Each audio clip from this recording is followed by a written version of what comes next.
हरिः ओम् हरिः ओम् हरिः स्वभावादासुते पदनखविभायस्य सुफलम् जनः सेवी धन्यो भवति कृतपुण्यो न चिरताम् स्मरामि प्रातस्त्वम् भुवनमहनीयम् नवनवम् अखण्डानन्दम् श्री गुरुवरमहं ब्रह्म परमम् नारायणं नमस्कृत्य नरं चैव नरोत्तमम् देवीं सरस्वतीं व्यासं ततो जयमुदीरये शङ्करं शङ्कराचार्यं केशवं बादरायणं सूत्रभाष्यकृतौ वन्दे भगवन्तौ पुनः पुनः ईश्वरो गुरुरात्मेति मूर्तिभेद विभागिने व्योमवद्व्याप्तदेहाय दक्षिणामूर्तये नमः कृष्णाय वासुदेवाय हरये परमात्मने प्रणतक्लेशनाशाय गोविन्दाय नमो नमः गोविन्दाय नमो नमः हरिः ओम् नारायण नारायण नारायण नारायण। भगवान शंकराचार्य के विवेक चूड़ामणि के अंतर्गत त्वम पदार्थ का विवेक माने आत्मा के स्वरूप का विवेक पूरा हो गया। अब तत्पदार्थ अर्थात ईश्वर तत्व का विवेक कल प्रारंभ किया था। उसमें ईश्वर की आवश्यकता तो जगत की कारणता को बताने के लिए है और ईश्वर का जो स्वरूप है वो अलग अलग संप्रदायों में अलग अलग ढंग से मानते हैं, क्योंकि ईश्वर को उपास्य बताया गया है।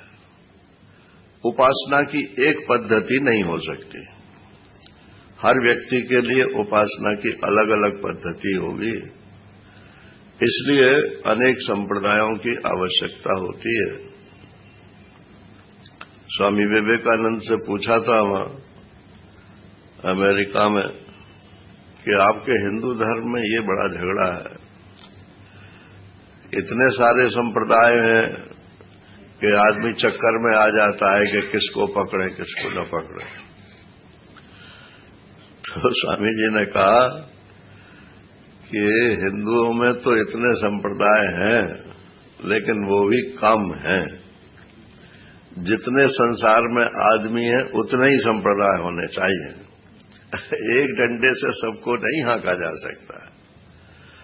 किसी की कैसी भावना है, किसी की कैसी योग्यता है, किसी की कैसी आकांक्षा है।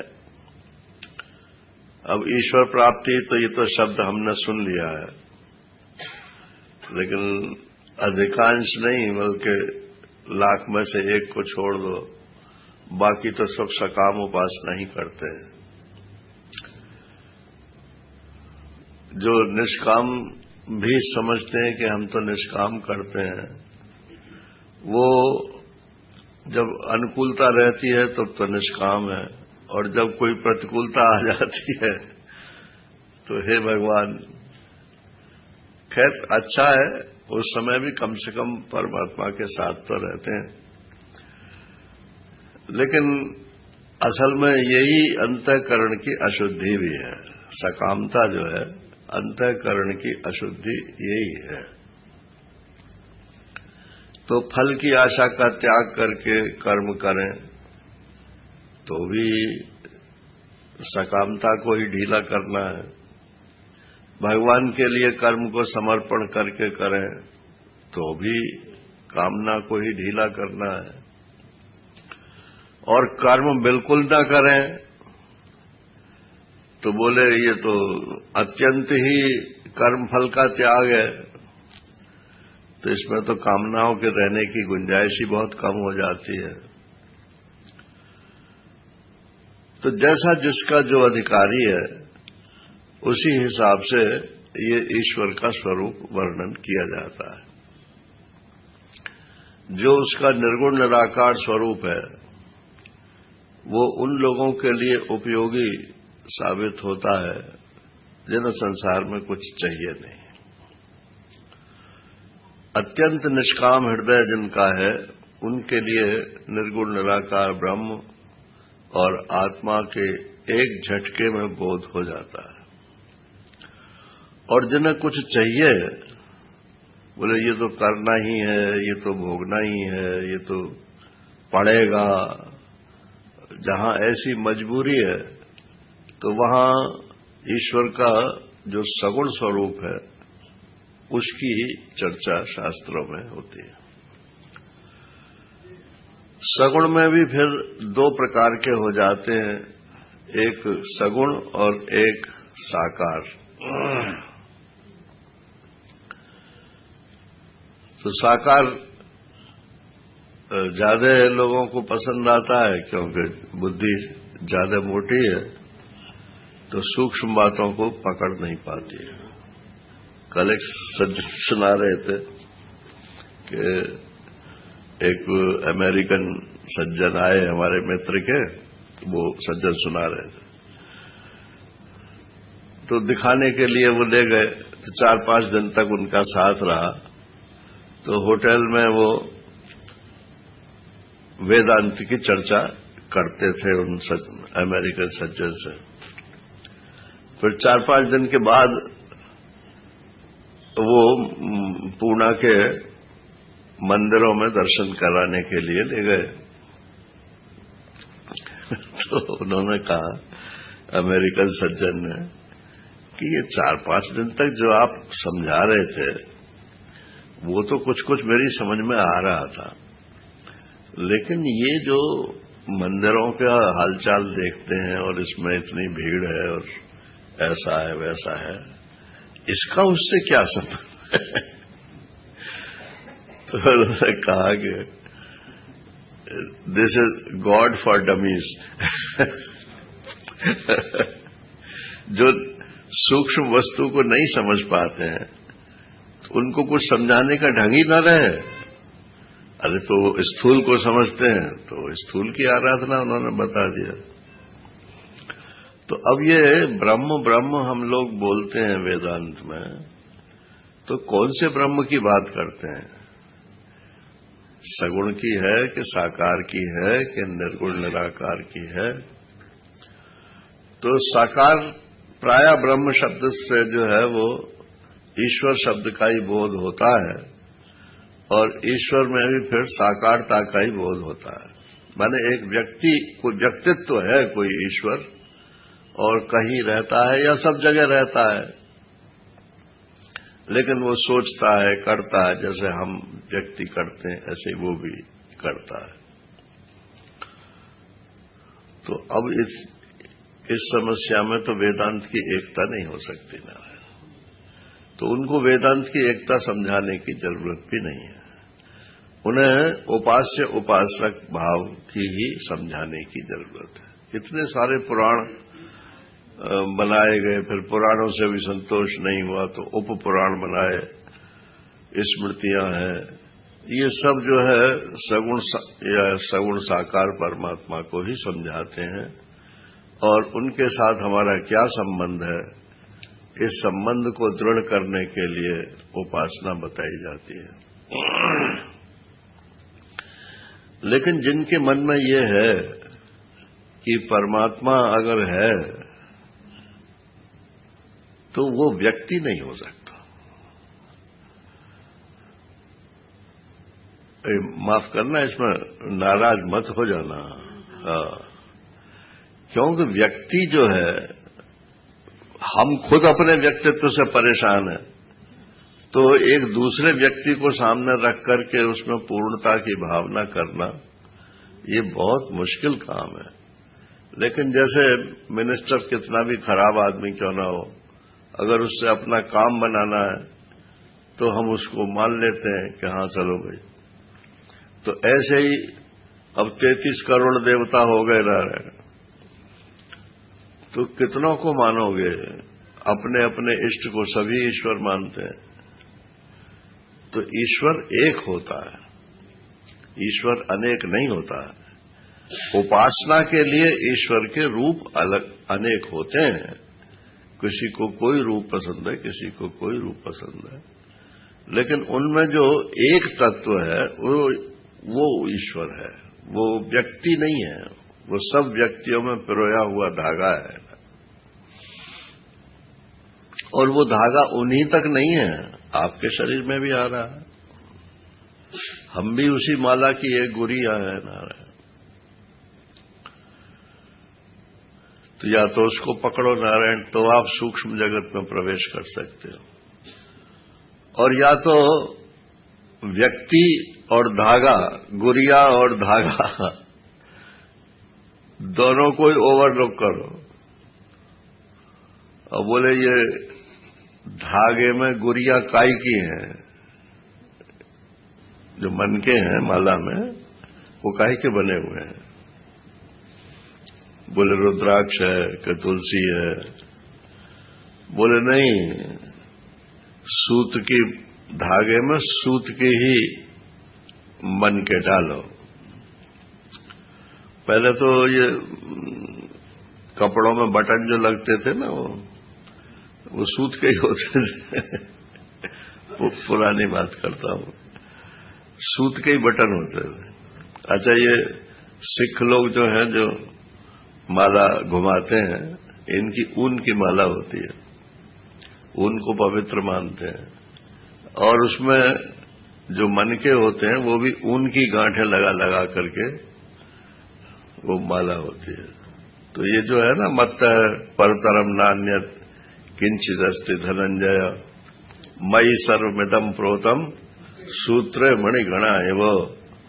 तो वहां यही बात समझाई है कि जैसे सूत के माला में और सूत के ही मन के हों, बस ऐसे ही मुझ में ये सारा संसार पिरोया हुआ है। इसमें धागा भी सूत का ही है, मैं ही हूं, और जो मन के दिखाई दे रहे हैं ये शरीर है, ये भी सब सूत के ही है। तो तात्विक एकता है, एक मन का दूसरे मन के से भिन्न है। आप घुमाओगे तो एक मन का जब हटा दोगे तब दूसरे मन के पे आएंगे, लेकिन तत्व तो वही असूत ही है।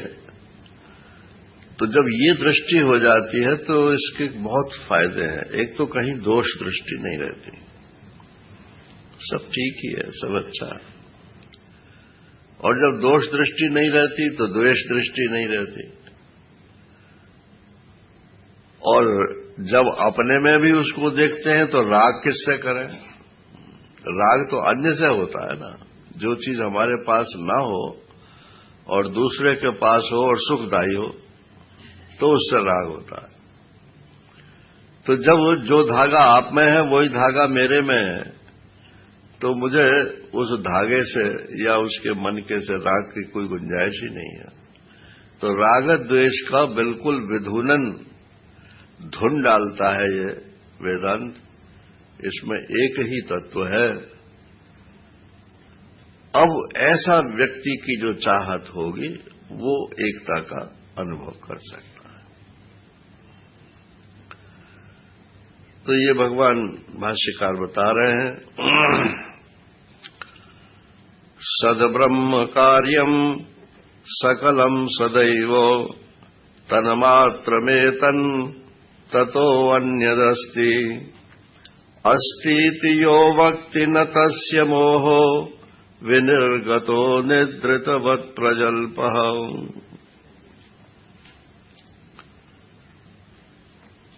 सद ब्रह्म कार्यम सकलम सदैव। सकलम, ये जितनी भी वस्तुएं हैं संसार में, और सदैवम काल समेत। और जब काल भी आ गई, वस्तु भी आ गई, तो देश तो अपने आप ही आ गया।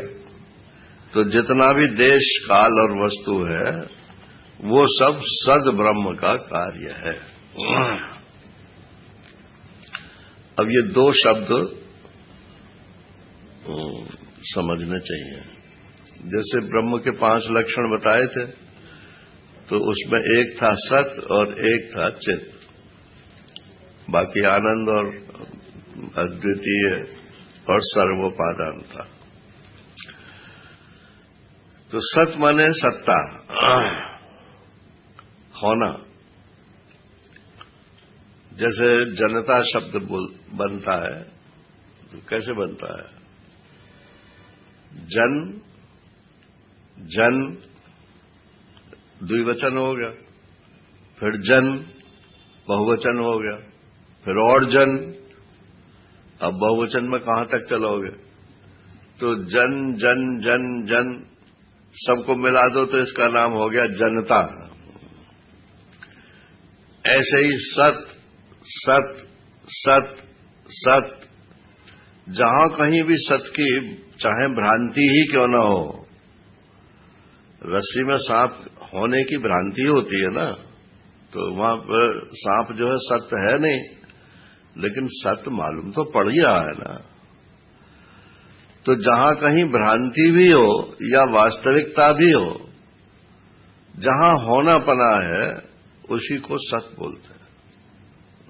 सत सत सत सत सत्ता। अच्छा, जहां प्राणी है, एक मच्छर को भी पकड़ो तो वो भी भागता है नारायण, वो भी अपना खून पीना चाहता है। तो जैसे मनुष्य का है, ऐसे ही मच्छर का भी है। तो इतना ज्ञान तो हर प्राणी में है ना, कि हमको अपने लिए सर्वाइवल के लिए क्या चाहिए और कैसे अपने को बचाना है। वो उनकी भी संतानें पैदा होती हैं, मच्छरों की भी। तो मनुष्य में क्या खास बात है? बड़ा अभिमान करता है मनुष्य इस बात पर। तो ये तो पशु धर्म है, माने प्राणी धर्म है। अच्छा, अब प्राणी चेतन हुआ जब उसमें ज्ञान है, चाहे थोड़ा हो चाहे ज्यादा हो, तो ज्ञान माने चित्त। तो मच्छर चित्त, चींटी चित्त, मक्खी चित्त, पशु चित्त, पक्षी चित्त, मनुष्य चित्त, देवता चित्त। कितने चित्त हो गए? अब सबको मिला दो तो इसको बोलते हैं चित्ता। तो सत सत सत सत्ता, और चित चित चित चित्ता, और सुख सुख सुख सुख सुख, सबको मिला दो तो इसको क्या बोलेंगे? सुखता नहीं इसको बोलेंगे आनंद। आनंद। अब ये चित्त हो गया, जिसमें ज्ञान हो वो चित्त हो गया। तो इसका शुद्ध स्वरूप क्या है जानने का? अब अपने शरीर में देख लो। एक तो बुद्धि में भी जानना पना है, वो तो सत्वगुण का विकार है। सत्वात् संजायते ज्ञानम, गीता जी में बताया, सत्वगुण से ज्ञान की उत्पत्ति होती है। और एक चैतन्य का जो आभास पड़ रहा है उसमें, चिदाभास, उसकी वजह से भी ज्ञान है। तो असली ज्ञान तो ज्ञातापने का आभास की वजह से ही है। और बुद्धि का जो ज्ञान है वो मैं करता हूं, मैं भोगता हूं, ये बुद्धि का ज्ञान है। अब आभास के ज्ञान को बुद्धि अपने में ओट लेती है कि मैं ज्ञाता हूं, और बुद्धि के अभिमान को वो आभास अपने में ओट लेता है कि मैं ज्ञाता हूं। वो मैं करता हूं, मैं भोगता हूं। तो ये जो मिल गया, बुद्धि और चैतन्य का धर्म जो है ये मिल गया, इसी को अध्यास बोलते हैं। तो दोनों का स्वरूप यदि ठीक ठीक पता हो तो अध्यास कट जाएगा। ये अध्यास कोई जबरदस्ती थोड़ी आता है, असावधानी, ज्ञान में असावधानी के कारण आता है। इसको भाष्यकार ने ब्रह्मसूत्र में मिथ्या आत्मा बोला। जैसे हमारा बेटा है, हमारा शिष्य है, हमें मालूम है कि इसका शरीर और हमारे शरीर का कोई संबंध नहीं है। संबंध, आप ये मत कहना कि बाप का संबंध कैसे नहीं है, बीज तो बाप का ही है। फिर मां कहेगी कि पंचभूत तो मेरे में से ही आए हैं। फिर दादा कहेंगे, नाना कहेंगे, किस किस का शेयर है इसमें ना रहे। तो संबंध सब माने हुए होते हैं, सब अपना अपना संबंध माने और बंटवारा करें तो किसी के पास कुछ भी नहीं आएगा। वो कहेगा आखिर मैं भी तो कुछ हूं या सब तुम्हारा ही तुम्हारा है, मेरा कुछ नहीं है। तो ये जो जीव है ये पुराने जन्मों से जो आता है व्यक्तित्व, वो तो उसका अपना है और बाकी तो सब मुलम्मा चढ़ा हुआ है यहीं का। बाप का चढ़ गया, मां का चढ़ गया, नाना का चढ़ गया, बाबा का चढ़ गया। तो ये जो चित्त है, अगर इसमें असावधानी न हो तो बुद्धि का धर्म बुद्धि में, आत्मा का धर्म आत्मा में, और असावधानी हो तो बुद्धि का आत्मा में और आत्मा का बुद्धि में। ये अध्यास हो गया। इसलिए अध्यास कटना कोई बहुत मुश्किल नहीं है, लेकिन वो पर्पसली हम उसको काटना नहीं चाहते। अरे अब अध्यास कट जाएगा तो फिर हम किसको अपना कहेंगे। जब कोई अपना है ही नहीं तो काहे लिए कहोगे भाई। गैर भी अपने हो जाते हैं, ट्रेन में सफर करते हैं, एक दूसरे की सहायता करते हैं, बड़ा प्रेम हो जाता है। आप अपना जरा मोबाइल नंबर दे दीजिए। और बाद में भी कुछ लोगों के साथ कांटेक्ट रहता है। तो ये तो ऐसा ही है नारायण। तो ये जो चित्त है, ये चित्त का धर्म चित्त में रहने दीजिए। तो इसका शुद्ध स्वरूप, जब चित्त का धर्म चित्त में ही रहे तो यही इसका शुद्ध स्वरूप हुआ। इसको बोलते हैं साक्षी। और जो सत का धर्म है, सत माने होना, अगर वो सत का धर्म सत में ही रहे, तो अभी बताया ना कि होना होना होना होना होना होना, एक अखंड सत्ता है ना, उसके टुकड़े नहीं हो सकते। तो उस अखंड सत्ता का दूसरा नाम है अधिष्ठान। अब ये भारी भरकम शब्द हैं, साक्षी, अधिष्ठान, लेकिन है एक ही चीज। चित्त की दृष्टि से आत्मा का नाम साक्षी है और सत की दृष्टि से आत्मा का नाम अधिष्ठान है। तो एक अखंड सत में ये भिन्न भिन्न सत्ता वाले चीजें जो प्रकट हो रही हैं, ये सच्ची हैं कि झूठी हैं।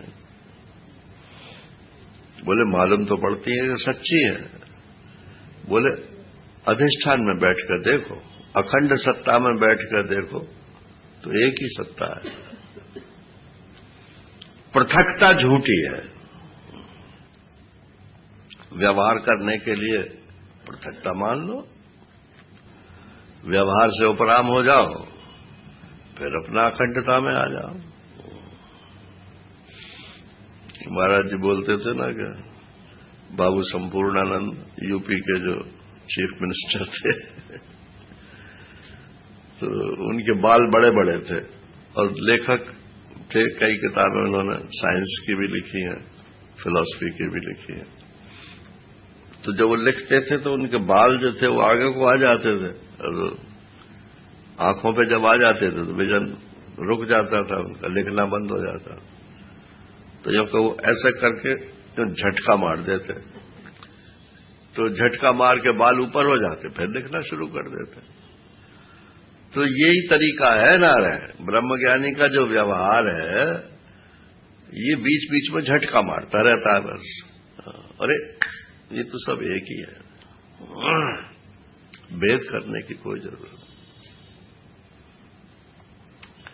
व्यवहार कर रहे हो, भेद स्वीकार कर लो।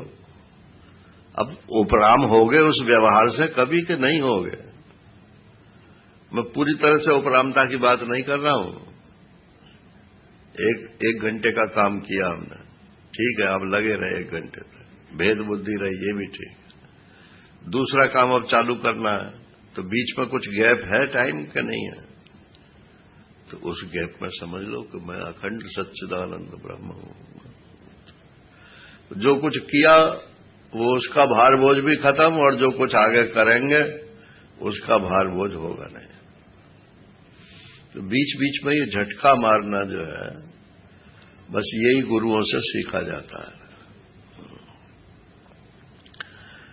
तो इसलिए छांदोग्य श्रुति ने कहा कि सदैव सौम्य इदमग्रे आसीत एकमेवाद्वितीय। इस सृष्टि जब नहीं बनी थी तब मूल में सत्य ही था, केवल सत शब्द है वहां पर, सत्य ही था। तो बोले वो चित्त था कि नहीं? सत्य था, तो इसका ऐसा लगता है कि सत्य ही था, चित्त नहीं था। लेकिन सत्ता का किसी को ज्ञान ही न हो तो सत्ता है क्या? मैं कहूं कि मैं हूं, तो मैं अपनी सत्ता तो बता रहा हूं, तो बोले तुम्हें मालूम पड़ती है कि मैं हूं? कि नहीं, मालूम तो मुझे नहीं पड़ती। तो फिर क्या हूं मैं? तो मैं हूं ये तो सत्य है, और ये मुझे मालूम पड़ रहा है, ये मैं चित्त हूं। तो जो सत्य होता है वो चित्त तो होता ही होता है, और जो चित्त होता है वो सत्य भी होता ही है। इसलिए सत्य कह दो सृष्टि के मूल में तो भी वही बात है, और चित्त कह दो तो भी वही बात है, और सच्चिदानंद बोल दो तब भी वही बात है, और ब्रह्म बोल दो तब भी वही बात है, आत्मा बोल दो तब भी वही बात है। सृष्टि के मूल में एक ही तत्व है, अखंड सच्चित आनंद स्वरूप ब्रह्म। उसका ही ये कार्य है। कार्य माने जैसे कारण बदल करके कार्य हो जाता है, ऐसे वेदांत में कार्य नहीं माना जाता। इसको बदल करके जो होना है ये तो परिणामवाद बोलते हैं। अच्छा, मिट्टी घड़ा बन गई, मिट्टी घड़ा बन गई, तो मिट्टी बदल गई क्या? तो इसका अर्थ यह हुआ कि आकार आ सकता है उपादान में, लेकिन ये जरूरी नहीं है कि उपादान बदल जाए। अब हमारे शरीर में पंचभूत से बचपन में, अब भी पंचभूत है, तो पंचभूतों में कुछ बदल हुई है कि नहीं हुई है? हुई भी है और नहीं भी हुई है। मूल रूप से जो सृष्टि में पंचभूत है वो तो उसी रूप में है, और शरीर में जिस रूप से आए वो तो बदल गए ना, प्रत्येक क्षण बदल रहे हैं। तो परिणामवाद जो है वो वेदांत स्वीकार नहीं करता है, वो तो विवर्तवाद स्वीकार करता है। विवर्तवाद माने विरुद्ध वर्तनम। जैसे रस्सी सांप की तरह से मालूम पड़ने लगती है, लेकिन सांप होती नहीं है। रस्सी माला मालूम पड़ने लगती है, लेकिन माला होती नहीं है। सीपी चांदी मालूम पड़ने लगती है, लेकिन चांदी होती नहीं है। मालूम ही पड़ती है, इसी को विवर्तवाद बोलते हैं। और ये चैतन्य में स्वीकार करने में कोई परेशानी भी नहीं है। परिणामवाद असल में ये सांख्य की देन है। सांख्य में प्रकृति को जड़ मानते हैं और प्रकृति को ही कर्त्री भी मानते हैं, स्वतंत्र कर्त्री मानते हैं। तो जब वो स्वतंत्र कर्त्री है तो अपने को बदल बदल कर सृष्टि के रूप में प्रस्तुत कर रही है। बाकी जो उपासना संप्रदाय हैं उन्होंने तो सिर्फ प्रकृति की जगह ईश्वर को सेट कर दिया है। अब जैसे वल्लभाचार्य जी का सिद्धांत है विशुद्धाद्वैत, तो वो तो ये मानते हैं कि ब्रह्म बदल बदल के संसार बन गया। तो अगर ब्रह्म बदल बदल के संसार बनेगा तो ब्रह्म के साक्षी स्वरूप का क्या होगा? साक्षी माने तो वो होता है जो इस काल के इस पॉइंट को भी जाने, दूसरे पॉइंट को भी जाने, तब यानी एक ही साक्षी होगा तब बता सकेगा ना कि गति हुई, बदल हुई। बदलने का साक्षी कौन होगा? इसलिए ब्रह्म में परिणाम संभव नहीं है और जड़ में परिणाम संभव है, इसलिए उसको नहीं काटते। लेकिन जो ब्रह्म में परिणाम मानते हैं वो दार्शनिक ढंग से उसमें कमी है। तो शंकराचार्य ने कहा कि इसके लिए नया शब्द कॉइन करो, विवर्तवाद। है कुछ और व्यवहार उसका कुछ हो रहा है। वी माने विरुद्ध और वर्त माने व्यवहार। अब मान लो कोई पुरुष शरीर हो और लड़कियों के से कपड़े पहनने लगे, हाव भाव वैसे ही दिखाने लगे, तो ये क्या होगा? यही विवर्त होगा ना।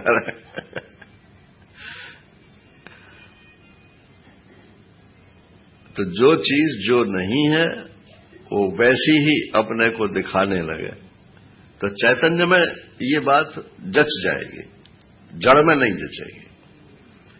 तो हम लोग तो चैतन्यवादी हैं, माने वेदांत जो है वो चैतन्य से सृष्टि मानता है, इसलिए सब विवर्त ही है, कुछ हुआ नहीं है।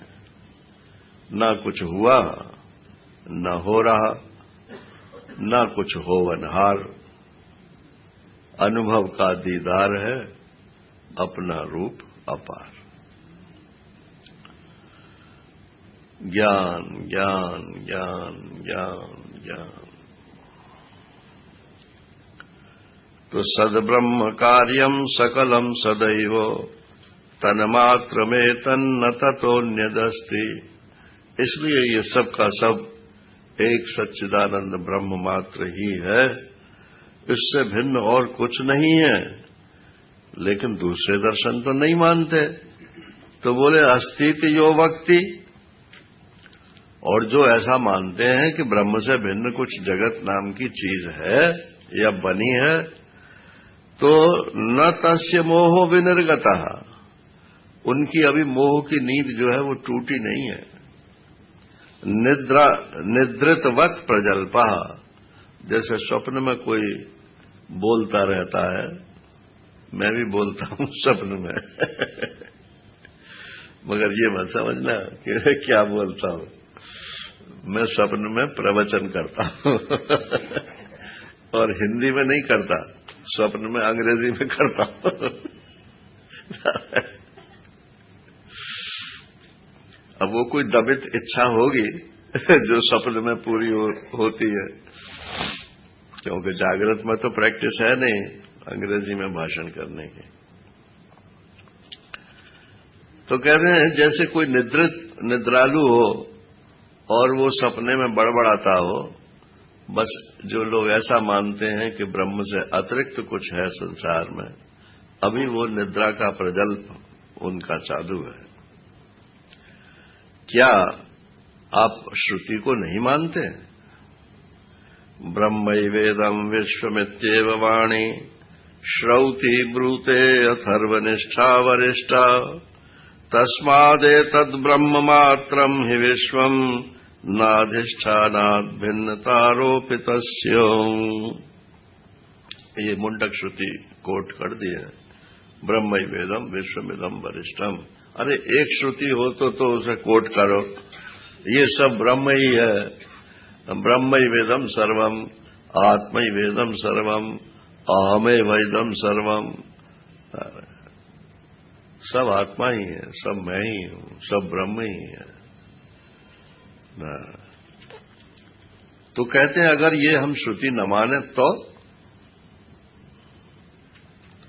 सत्यम यदि स्यात् जगदे ततात्मनो अनंतत्वहानिर्निगमा प्रमाणता असत्यवादित्वमपि शितु स्यात् त्रैतत्रयम् साधुहितम् महात्मनाम्। बोले अगर ये बात न मानो श्रुति की कि सब ब्रह्म ही है तो इसमें 3 दोष लगेंगे। एक तो अनंतता की हानि होगी। सत्यम ज्ञानम अनंतम ब्रह्म, ब्रह्म अनंत है तो अनंतता कैसे बताओगे? अनंत तो वही वस्तु हो सकती है जिसमें सब कुछ हो और कुछ भी ना हो।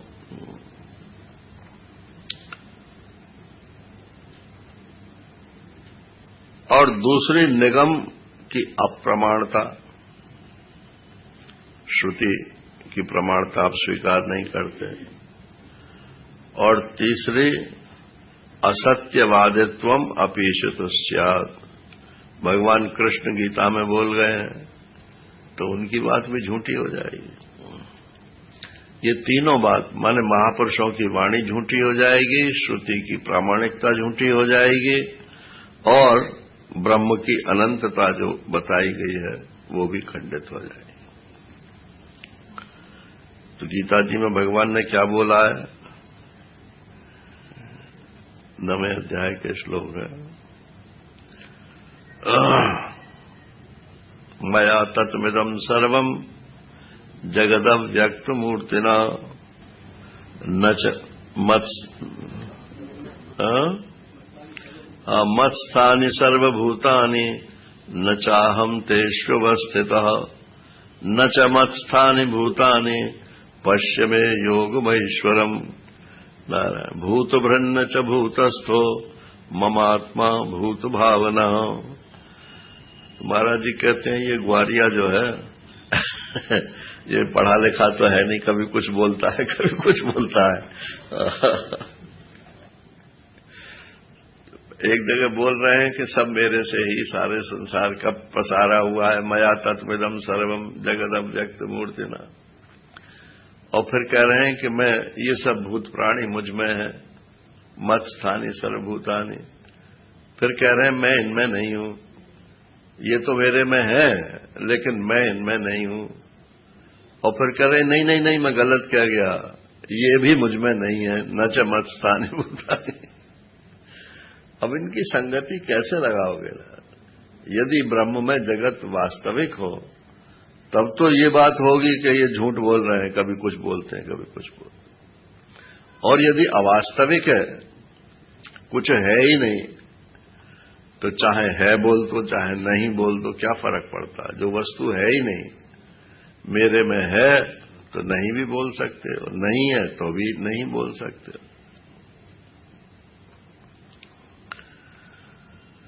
अतः पृथंग नास्ति जगत परात्मनः पृथक प्रतीतेस्तु मृषा गुणादिवत् आरोपितस्यास्ति किमर्थवत्ताधिष्ठानमाभाति तथा भ्रमेणो।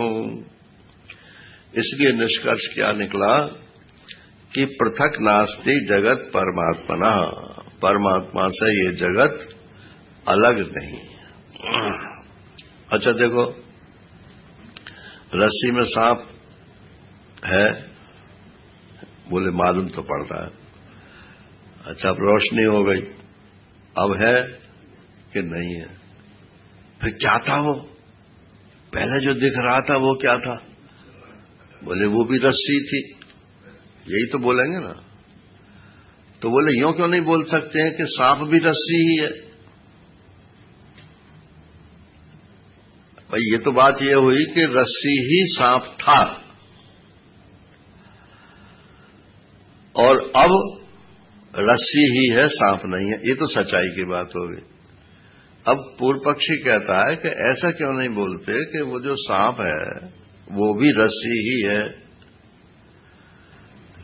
तो बोले भाई जरा पूछ तो लो, उस सांप से भी पूछ लो और उस रस्सी से भी पूछ लो कि कौन सी रस्सी और कौन सा सांप। वहां तो सांप है ही नहीं। जो अज्ञान सिद्ध वस्तु है उसके होने न होने का प्रश्न क्यों पैदा हो रहा है? तो सब ब्रह्म है। इसमें क्या होता है कि सब की सत्ता हम ब्रह्म से पहले अलग स्वीकार कर लेते हैं और फिर कहते हैं कि सब ब्रह्म है। और वेदांती कहता है कि सब ब्रह्म है, लेकिन उसका मतलब होता है कि ब्रह्म में सब नाम की कोई चीज है नहीं। अगर कुछ मालूम भी पड़ती है तो वो ब्रह्म से भिन्न नहीं। मतलब नेगेटिव एक्सप्रेशन जो है वो ही उसके लिए उचित है। इसलिए यहां यही कहा है कि पृथक नास्ति। जगत जो है वो ब्रह्म से पृथक कोई वस्तु नहीं। सांप जो दिख रहा है वो रस्सी से पृथक कोई वस्तु नहीं है। ये नहीं कि रस्सी सांप ही है, वो तो है ही नहीं वहां पे तो सांप। लेकिन अगर दिख रहा है उसमें तो भाई हम देखने का अपलाप भी नहीं करना चाहते हैं। तो ये तो जो भी मिथ्या वस्तु होती है भ्रम, तो वो आरोपित होती है, इसलिए उसकी कोई अपनी स्वतंत्र सत्ता नहीं होती। अब एक आदमी को सीपी में चांदी दिख रही थी। अब वो था सुनार सराफ कोई होएगा। बोले अच्छा रे यहां तो बहुत चांदी बिखरी पड़ी है, कितनी होगी? बोले इतने किलो तो होगी होगी। बोले तो आज तो भगवान ने छप्पर फाड़ के दे दिया। तो कोई दूसरा आदमी आया, उसने कहा क्यों क्यों खुश हो रहे हो? बोले कितनी चांदी बिखरी पड़ी है देखो। बोले चांदी नहीं है, सीपी है। अरे बोले कैसे नहीं है चांदी? बोले चल देखते हैं। जब उठाई तो सीपी सीपी थी। तो वो दूसरे आदमी को गाली देके बोला कि बेवकूफ, अगर तू ना बताता तो कम से कम थोड़ी देर तो मैं आनंद में रहता। अच्छी भली चांदी दिख रही थी, तेने जो है इसका सत्यानाश कर दिया। तो कह रहे भाष्यकार कि तुम्हें भ्रांति से भी जो कुछ दिख रहा है, चांदी दिख रही है तो और सांप दिख रहा है तो उसको प्रतीति तो ब्रह्म में ही हो रही है। सिनेमा के पर्दे पर जो कुछ भी दिखता है वो प्रकाश में ही तो सारी प्रतीति होती है। उसमें कुछ भी दिखे आप उसे प्रकाश से अलग मानते क्यों? चांदी प्रतीत हो रही है तो वो भी आत्मरूप से ही प्रतीत हो रही है। सीपी प्रतीत हो रही है तो उसे भी आत्मरूप से ही मानो। न चांदी को बेच के फायदा उठाना है और न सीपी को इकट्ठा करके कोई और काम करना है। तो इसी चीज के लिए वैराग्य की आवश्यकता होती है। जो हर चीज से पैसे बनाना चाहते हैं उनके लिए वेदांत समझना बड़ा मुश्किल है, क्योंकि व्यवहार की सत्यता जो है वो सिर पर सवार रहती है।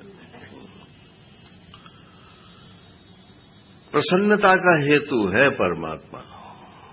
जैसे सिनेमा कोई रोने के लिए जाते हैं, वहां बोले रोने का सीन होता है तो रोते भी हैं, लेकिन रोने में भी एक मजा है, वहां रोने का भी एक मजा है। बाहर तो दूसरी वजह से रोते हैं उसमें दुख होता है, उसको भुलाने के लिए सिनेमा में जाते हैं और वहां भी जो है रोना पड़ता है, लेकिन उसमें आनंद आता है। तो भ्रांतस्य यद यद भ्रमतः प्रतीतम, भ्रम से कुछ भी अगर तुम्हें प्रतीति होती है तो ब्रह्मैव तत्तत् रजतम ही शुक्ति, तो वो भी जो है वो ब्रह्म ही है। वो रजत और शुक्ति में जो रजत मालूम पड़ रहा है तो वो रजत शुक्ति से भिन्न है कहां?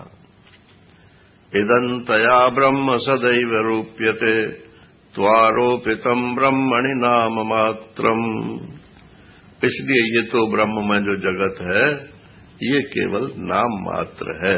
ये भी छांदोग्य की श्रुति को ही रख दिया है।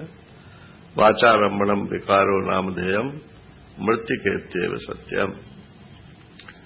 ऋषि कहते हैं श्वेत केतु से, बेटा मिट्टी ही सत्य है और ये घड़ा सकोरा ये जितने नाम हैं ये तो वाणी के विलास हैं, वाचारंभण मात्र है, शब्द मात्र है।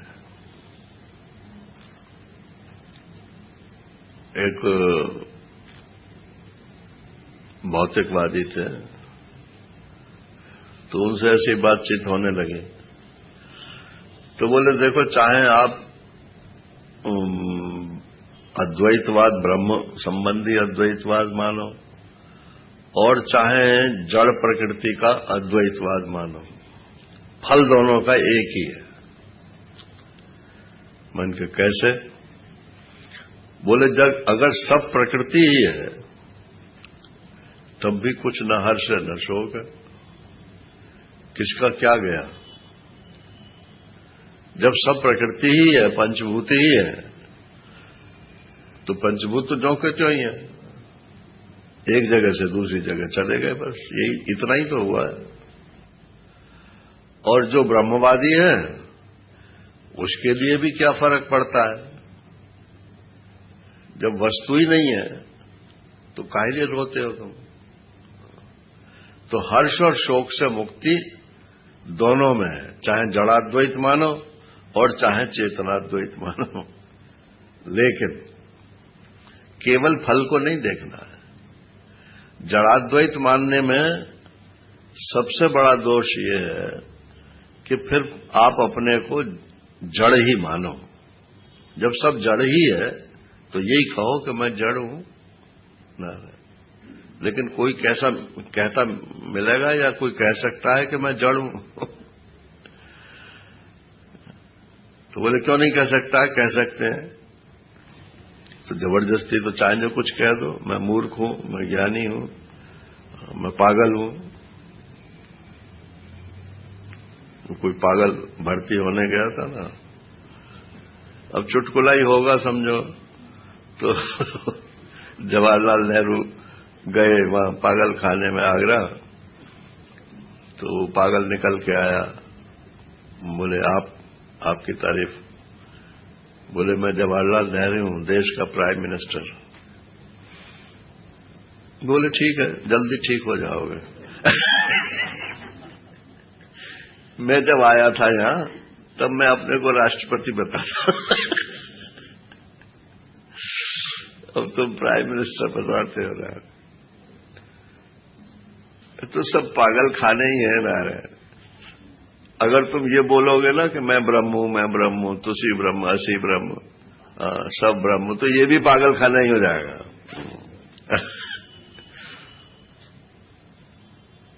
और सब जड़ है तो ये भी पागल खाना ही है ना। और चैतन्य कहने में तो कोई बुराई नहीं है। चैतन्य तो मतलब ज्ञान है ना, ज्ञान से पृथक तो कोई कभी होता ही नहीं है। अब कहते हैं कि सद्ब्रह्म की चर्चा तो हो गई, अब चिद ब्रह्म की चर्चा कर रहे हैं। ये उसमें है नहीं। निरस्त माया कृत सर्वभेदम नित्यम सुखम निष्कलम अप्रमेयम अरूपम अव्यक्तम अनाख्यम अव्ययम ज्योति स्वयं किंचित इदम चकास्ति। पहले तो कहा कि सब सत्ता ही सत्ता अनुभव में आ रही है। अब कहते हैं कि सब चित्त स्वरूप ही है, क्योंकि जो सत्य होता है वो चित्त तो होता ही होता है, वरना तो अपनी सत्ता को वेरिफिकेशन कैसा होगा? कौन जानेगा कि मैं हूं? तो ये सब चित्त ही दिख रहा है। इसको प्रक्रिया ग्रंथों में जरा सरल शब्दों में बोलते हैं। वो कहते हैं कि हर चीज में 5 लक्षण होते हैं: अस्ति, भाति, प्रिय, नाम और रूप। ये लोग इसको भांति बोलते हैं। अस्थि भांति, भांति नहीं है, भाति। हाँ, अस्थि भाति, नाम, प्रिय, नाम और रूप। तो नाम तो नारायण सब रखे हुए हैं, किसी भाषा में कोई नाम है, किसी भाषा में कोई नाम है। और रूप बदलता रहता है। अब पुराने लोग हमें नहीं पहचानते, अरे वो साहब हमारे दिमाग में तो वो आपका रूप था। हम भी नहीं पहचानते बहुत से पुराने लोग, बुढ़े हो गए, बचपन में देखा था। नारायण तो नाम और रूप, ये तो इनमें तो व्यभिचार होता है। लेकिन अस्थि भाति और प्रिय, ये सब यही रहते हैं। सत्ता है, वस्तु है, ये मालूम पड़ रहा है। तो परमात्मा तो दिख ही रहा है वहां पर, सत्ता रूप से परमात्मा दिख रहा है। और भाति, भाति माने चमक रहा है, ज्ञान हो रहा है। ये फूल है, फूल की सत्ता मालूम पड़ रही है और फूल का ज्ञान हो रहा है। तो ज्ञान का अनुभव हो रहा है, चित्त का अनुभव हो रहा है कि नहीं हो रहा है? मैं चित्त, फूल में चित्त का अनुभव कर रहा हूं। बोले चित्त तो अनुभव का विषय नहीं बनेगा। बोले नहीं, औपाधिक अनुभव का विषय बनता है। जैसे वृत्ति में जो कुछ भी आता है वो सब ज्ञान रूप ही होता है, लेकिन वो ज्ञाता का विषय बन जाता है। और प्रिय, इस फूल का ये गुण है, तुलसी का ये गुण है, अमुक का ये गुण है, तो इसी को प्रिय, उपादेयता, वस्तु की उपादेयता, ये प्रिय है, प्रियता है। और उसका दिखना, चमकना, जानना, ये उसकी चित्ता है। और उसकी सत्ता प्रतीत होना, ये उसका सत्ता है। तो अस्थि, भाति और प्रिय, ये तो परमात्मा तो इन अस्थि, भाति, प्रिय रूप में हर समय आपके सामने मौजूद है। और नाम रूप का व्यवहार जो है ये बदलता रहता है। घर में एक नाम है, बाहर दूसरा नाम है, फिर बड़े हो गए, सन्यासी हो गए, फिर नाम बदल गया आपका। तो शेक्सपियर ने क्या कहा, what is there in a name, नाम में क्या रखा है? वस्तु को पहचान। अगर व्यक्ति वही है तो चाहे जितने नाम रख ले, पकड़े जाते हैं ना। एलियास, एलियास करके जो है, मिस्टर सो एंड सो उर्फ, फिर मिस्टर सो एंड सो उर्फ। तो नाम बदल बदल के लोग गलत गलत काम भी करते हैं। तो बोले नाम बदलने से क्या होता है, वो तो व्यक्ति की पहचान होनी चाहिए। तो ये परमात्मा नारायण अस्थि भाति प्रिय रूप से हर समय अनुभव में आ रहा है। इसलिए ये मत कहो कि हमें तो कब दर्शन होगा भगवान का। भगवान का तो दर्शन हो रहा है, लेकिन पहचानते नहीं है। हम तो नाम और रूप में ही फंसे हुए हैं।